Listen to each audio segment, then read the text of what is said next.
या ठिकाणी बघा, मी आता आहे ना नर्मदा परिक्रमा करून आलोय.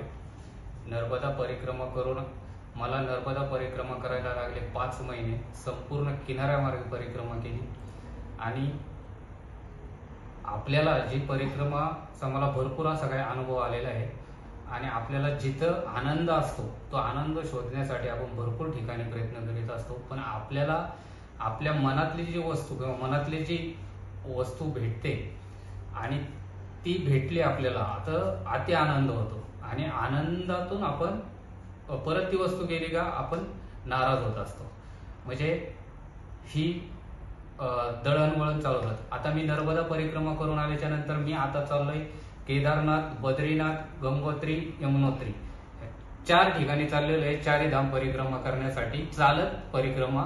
तर माझी ही 4 तारीखची आहे ना तिकीट आहे. 4 तारीख 4 मेची. 4 मेला मी जाणार आहे. 4 मेची तिकीट आहे आणि चालत परिक्रमा करणार आहे. ती आहे 1500 किलोमीटर, दीड महिन्याची 1500 किलोमीटरची आहे ती परिक्रमा. तर त्या परिक्रमेमध्ये आपल्याला आहे ना जे साहित्य लागणार आहे, तिथं बर्फ असतो, थंड म्हणजे थंड हवेचं ठिकाण आहे. संपूर्ण थंडी असते भरपूर. आपल्याला जी लागणार आहे ती महत्वाचे जे वस्तू लागतात ना ते फक्त जर्किंग आणि स्लीपिंग बॅग, ती सगळ्यात महत्वाची. आणि जी बॅग आहे ही माझी ट्रॅकिंगची बॅग. ही जी बॅग आहे 70 लिटरची. याच्यामध्ये 2 जणांचं पण सामान बसू शकतं एवढी. कारण ड्रेस फक्त 2च घेणार आणि एक ट्रॅकिंगचा ड्रेस आणि टी शर्ट, बस 2च ड्रेस घेणार आणि 2च ड्रेस आवश्यक असतात. कारण ही परिक्रमा जास्तीत जास्त 1 ते 1.5 महिन्याची परिक्रमा आहे. 1.5 महिन्यामध्ये आपली होऊन जाते.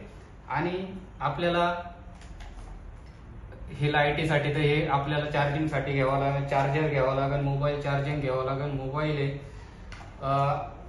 एक डायरी आहे. ही डायरी, ही कपडे घेतलेले आहेत आणि हँड ग्लोव्ह सगळ्यात महत्वाचे. हे हँड ग्लोव्ह, ही टोपी, त्याच्यानंतर हे थंडी लागावं नाही चेहऱ्याला म्हणून गळ्यात. आणि आपल्याला महत्वाचं म्हणजे ही एक बॅग घेणार आहे मी. ही एक बॅग आहे. ही बॅगेमध्ये आपलं सर्व सामान राहणार आहे, छोटं मोठं. कारण हे कॅमेऱ्याचं सर्व सामान राहणार त्याच्यामध्ये. आणि पाणी पिण्यासाठी हे कमंडून घेणार आहे. आणि हे अजून एक हे गरम पाण्यासाठी घेणार आहे. कारण इथं गरम पाणी पण लागणार आहे. इथं थंडी एवढी आहे, कारण गरम पाणी करून त्याच्यात ठेवायचं गरम पाणी पिण्यासाठी. कारण थंडी भरपूर, थंड पाणी पिऊ शकत नाही म्हणून आपण हे गरम पाण्यासाठी घेतलेलं आहे. हे गरम पाण्यासाठी. आणि आपल्याला जिथे जिथे आश्रम असेल त्या आश्रमाची आहे ना, कारण मला ही नोंद संपूर्ण ठेवणार आहे. कारण इथे कमी परिक्रमा असे जात असतात परिक्रमा. आणि हे जे जर्किंग आहे माझं -20 डिग्री सेल्सिअस, -20 हे जर्किंग आहे. -20चं जर्किंग आहे. आणि हे जर्किंग पण भरपूर म्हणजे कॉस्टली आहे, महाग आहे. हे जर्किंग आहे 3500चं आहे हे जर्किंग. ही बॅग सुद्धा भरपूर महाग आहे, 5500ची बॅग आहे. त्याच्यानंतर हे जे स्लीपिंग बॅग आहे ही -ची स्लीपिंग बॅग आहे. कारण हिच्यामध्ये 2 माणसं आरामशीर बसू शकतात. ही अशी पण उघडते इथं आतून. त्याच्यावरून हा कव्हर आहे बॅग, परत स्लीपिंग बॅगचा. ही छोटी बॅग होते, ही पण उघडते.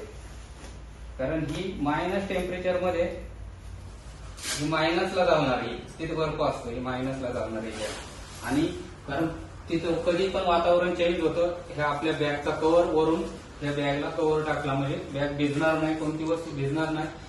आणि मॅट घेणार आहे. हे मॅट या वस्तू आता ही एवढं मोठं दिसते, पण हे ना छोटं करून आहे ना छोट्या बॅगेत घालायचं आणि मग त्याच्यामध्ये टाकायचं. कारण त्याच्यामध्ये एवढं. आणि टेंट आहे. टेंट मी हरिद्वारमध्ये घेणार टेंट तिथं. आणि हरिद्वारमध्ये 2 माणसं, 2-3 माणसं, 2 जण झोपू शकतो असं टेंट घेणार. कारण ते टेंट घेणार. आणि हा दंड परिक्रमेमध्ये वापरतो होता, हा दंड घेऊन जाणार आहे. कारण तिथे दंड लागतो. आणि एखादी कॅप घेणार. आणि जे ट्रॅकिंगसाठी सगळ्यात महत्वाचं म्हणजे शूज लागतात. आता माझ्याकडे इथे 2 जोड आहे शूजचे, हे ट्रॅकिंगसाठी. हे पण मी हे शूज नेणार आहे. कारण याला ना ग्रीप आहे ना फुल आहे हे. कारण तिथे बर्फ असतो आणि हे असं घसराय नाही म्हणून हे घेऊन जाणार आहे. ह्या ज्या बद्रीनाथ परिक्रमा म्हणजे 4ही धाम ज्या परिक्रमा करत असताना आपल्याला काय काय वस्तू लागणार आहे.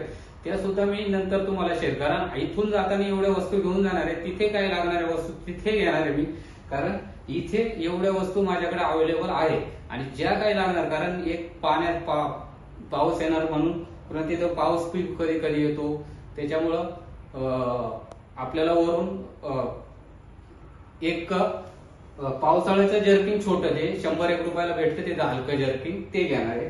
आणि ह्या वस्तू घेऊन येतो मी 4 तारखेला. आणि आपल्याला सर्व चालत जिथपर्यंत चालत जायचं, जंगलातून जाणारे, जंगल आहे मोठमोठे ना, पर्वत आहेत तिथं, तेवढे पार करायचे. आणि पार करून मी जिथे आश्रम असेल, कारण आश्रमाचा आहे ना, अजून मला संपूर्ण आश्रमाची डिटेल आलेली नाही, तिथे गेल्यावर डिटेल येईल आश्रमाची. आणि जिथे आश्रम नसेल तिथे मंदिराच्या बाजूला टेंट लावून मंदिर आतमध्ये झोपणार.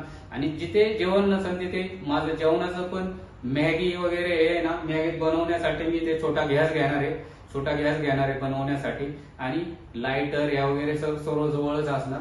ज्या वस्तू लागणार त्यानंतर पण तुम्हाला शेअर करणार. पण एवढ्या वस्तू घेऊन मी आता चारही धाम परिक्रमेसाठी निघालेलो आहे. आणि आपल्याला सर्व चारही धामच्या परिक्रमेच्या आपल्या ह्या युट्यूबच्या माध्यमातून बाळूभोर हा आपला जो चॅनल आहे, त्या चॅनलच्या याच्यातून बाळूभोर तुम्हाला आहे ना, बाळूभोर या चॅनलच्या याच्यातून तुम्हाला सर्व बघायला भेटणार. हिंदीमधूनही भेटणार, मराठीमधूनही भेटणार. या ठिकाणी आपण जी परिक्रमा केली आपण नर्मदा परिक्रमा, ती परिक्रमा 5 महिन्यासाठी केली. आता ही पण परिक्रमा 1.5 महिन्यासाठी करणार आहे.